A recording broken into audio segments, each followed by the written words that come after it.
Russia की जो air force है या रशिया की जो फोर्सेस हैं वो भारत की फोर्सेस के आमने सामने आ गई हैं। रशिया ने एक दो काम किए हैं जिसने भारत को अफगानिस्तान के मामले से किक आउट कर दिया है। देखिए कि रशिया ने कतर के अंदर एक मीटिंग बुलवाई है जिसमें पाकिस्तान, चाइना, अमेरिका और रशिया खुद आएगा, लेकिन उन्होंने भारत को इनवाइट नहीं किया। इससे पहले मार्च के महीने में भी एक मीटिंग कतर के अंदर ही हुई थी, उस मीटिंग के अंदर भी रशिया ने भारत को नहीं बुलाया था। इससे यह साबित होता है कि रशिया किसी तरीके से अफगानिस्तान की सेटलमेंट में भारत का नाम नहीं लेना चाहता, भारत को इंक्लूड करना नहीं चाहता। आपको यह भी बता दें कि भारत जो है वो लगातार अफगानिस्तान के ऊपर एयर स्ट्राइक कर रहा है, लेकिन जो अशरफ गनी है वो इस तमाम तर चीजों से खुश है, लेकिन जो रशिया है वो ये कहता है कि भारत एयर स्ट्राइक मत करे, यहां पर हमारे इंटरेस्ट है, रशिया के इंटरेस्ट है, चाइना के इंटरेस्ट है, पाकिस्तान के इंटरेस्ट है। तो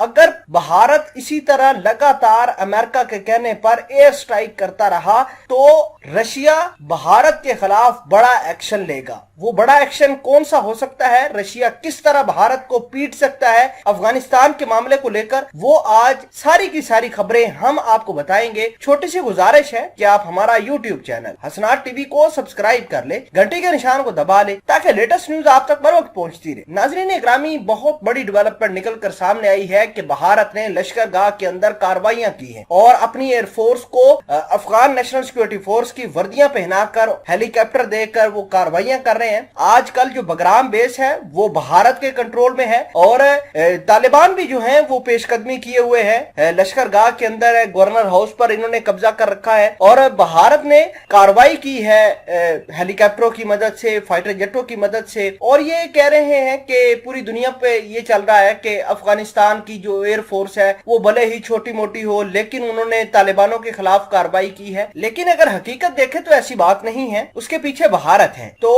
अफगानिस्तान के अंदर रशिया ये चाहता है कि नेगोशिएटेड के जरिए, नेगोशिएशन के जरिए पॉलिटिकल सेटलमेंट हो जाए तो अच्छी बात है। इस हवाले से रशिया ने एक मीटिंग कंडक्ट कराई है, ये 2-3 रोज में शुरू हो जाएगी कतर के अंदर। पाकिस्तान को बुलाया है, चाइना को, अमेरिका को, और रशिया खुद है, लेकिन भारत को नहीं बुलाया। अब बात यह है कि जैसे जैसे भारत यहां पर कार्रवाइयां करता है वैसे वैसे लोग जो है सेंट्रल एशिया की तरफ भाग रहे हैं। सेंट्रल एशिया जैसे उज्बेकिस्तान, ताजिकिस्तान, और सेंट्रल एशिया में और कोई बड़ी ताकत तो है नहीं सिवाय रशिया के। तो रशिया ने अपनी फौजें जो हैं वो ताजिकिस्तान में भी तैनात करना शुरू कर दिए हैं और उज्बेकिस्तान के अंदर भी कर दी हैं। उज्बेकिस्तान के अंदर तो 4 न्यूक्लियर बॉम्बर इन्होंने रशिया वालों ने तैनात किए हैं सिर्फ भारत के इसी कमीनेपन की वजह से कि भारत जब स्ट्राइक करता है, ये कार्रवाइयां करता है, तो आम आवाम भी ताजिकिस्तान के अंदर जाती है, दहशतगर्द भी जाते हैं और भी जो अफगानिस्तान के नेशनल सिक्योरिटी फोर्सेज हैं वो भी यहां से भागकर